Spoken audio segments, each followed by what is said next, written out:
This session is about adding devices to the system so you can control them from macros or from your iPads, from your phone, or from any browser. Let's get started.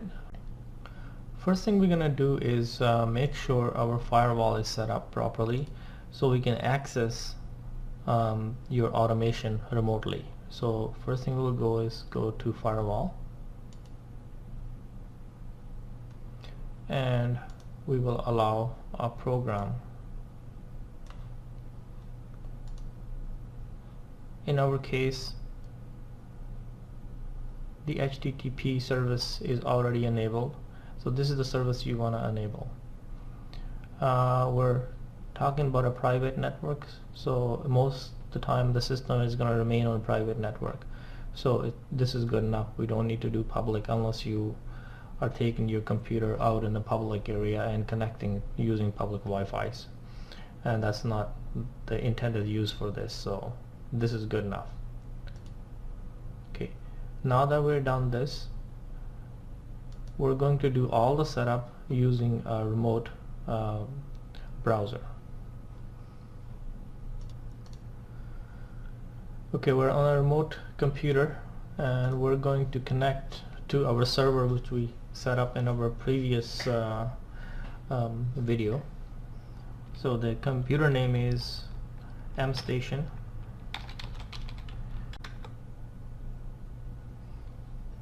So here we are. It's all blank. Zone is where by default your system will go, regardless whichever app you use. Whatever you have in zones, that's what you will see. Zones are just an easier way of doing association with actual devices, where we can create zones by rooms, by floors, and associate devices to those zones, and those devices can be associated to multiple zones. That's the first thing we're going to do is create a zone. So we will go in here, we'll create a zone, and we will call it a main floor.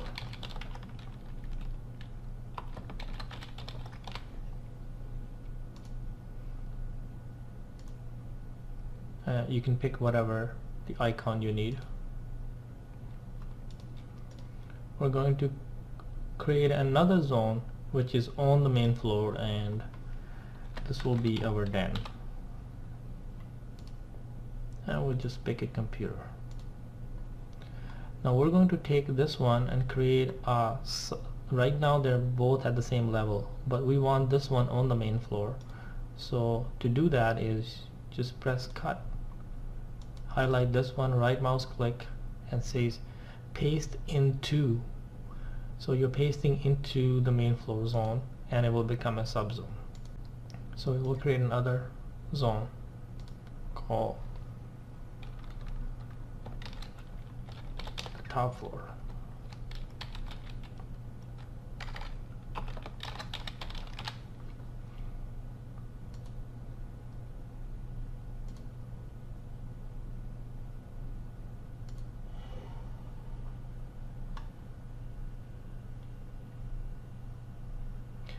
Now if you see, there is no devices in any of these zones. Now let's go to the devices tab and we will add device. In the den we have a device, and this will be the computer light.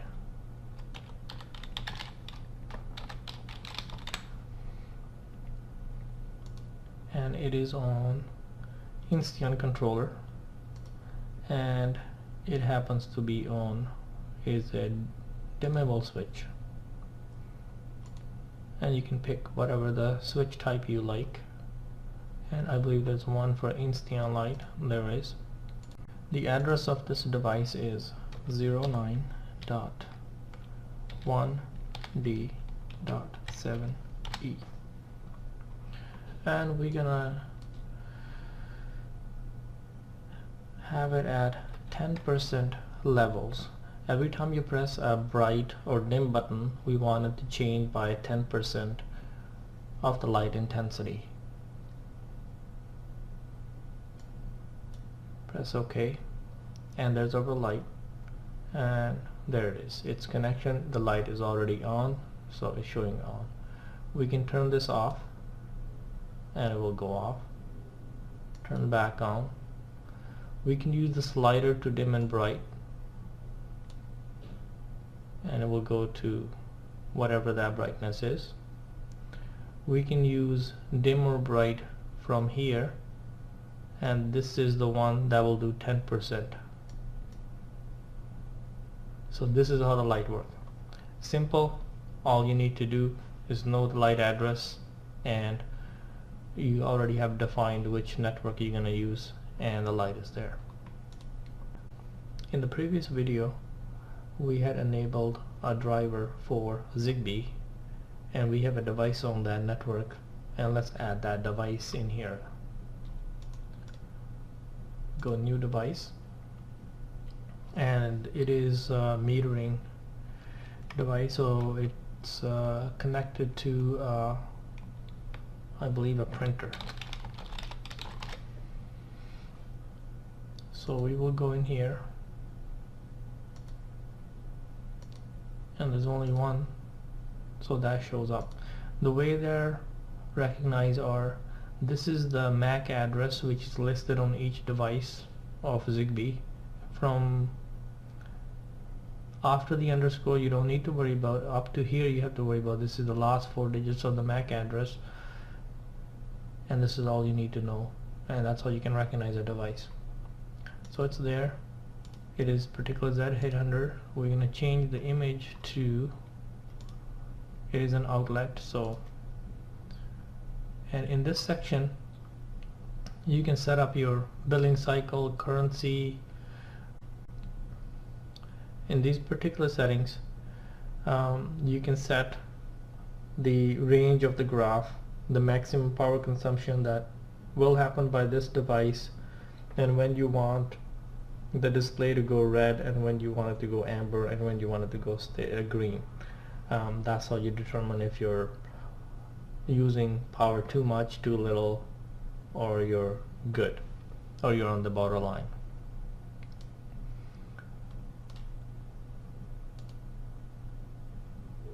Okay, let's change the name of this device. Actually, printer doesn't mean anything. Printer meter.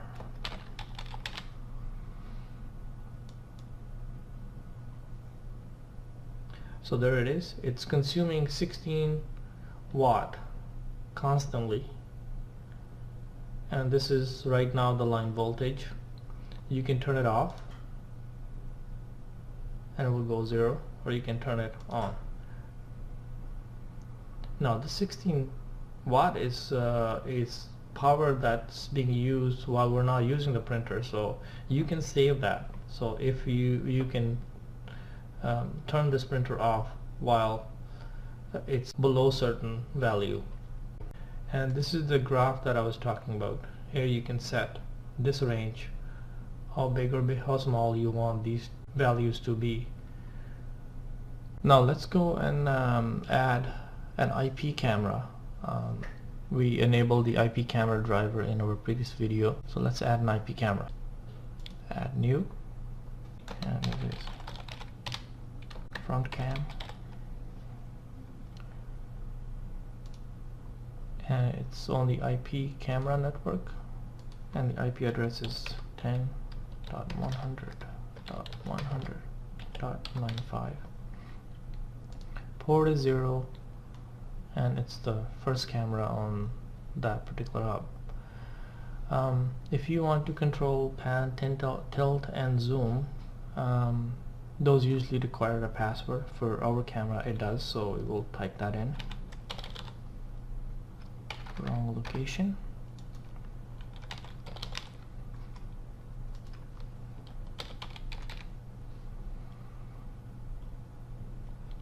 And the camera picture we're going to change if there's another picture.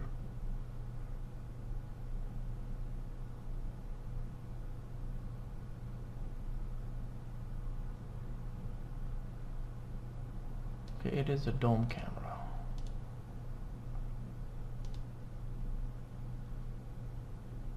There we have it. This image that you see over here is just an image and it doesn't update unless you press refresh. You can do all the controls from here, take snapshot, record, or you can also go to the detail page. Now in the detail page, it's a live stream, it says streaming, and you can do the controls from these controls over here. So that was the camera. Now if we go back to zones over here, we still don't see any devices showing up, which means you will not see anything on your iPad or your web browser or your phone. So we need to make those devices show up in here. And there's two ways of doing this. You can go in here, let's just say we're gonna put a light in the den, computer light. We go right mouse click and go new device shortcut. So the device shortcut we're putting over here, and it's the first one in the database, so it's there, and we can just go add, and it's right there. You can turn it on, turn it off. You can use the slider to dim or bright, or you can use these buttons to dim or bright. You can dim,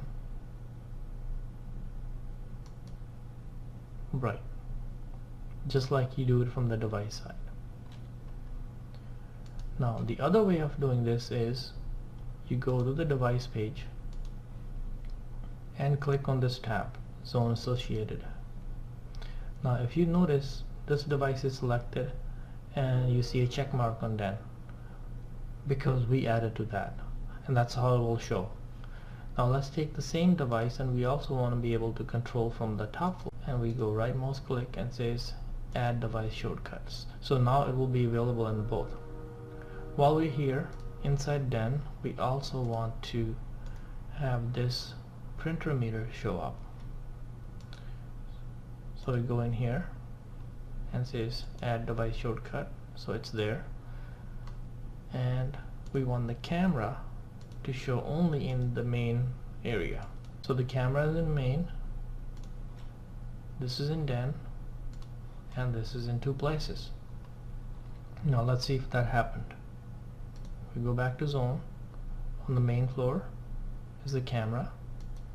You click on zone. In the main floor we added the camera, so that shows up. In the den, the light and the meter shows up.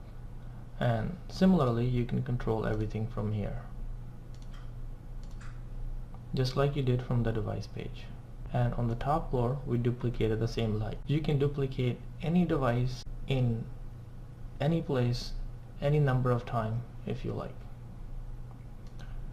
Now the main one thing you gotta remember is when you are creating devices, try to be descriptive about the devices so you know where they are. Maybe give it a name. Here we call it a computer light, because we may have computer lights 2 or 3 in the house, but this particular one is in den, so the better name will be den computer light. This may be too long, let's just see. Seems to be good. And this will do den printer, and this is front cam. That's good enough. So this way, if you have multiple rooms and there's, let's just say there's a main light, it's in this room and it's in another room, and it's called the main light, and when you go to add it to a zone, this 4 or 5 main light shows up, you don't know where it belongs. So when you create a light, whatever area you're putting it in, if you can give it a descriptive name, that's the best thing. This completes the first section of adding devices into mControl Editor.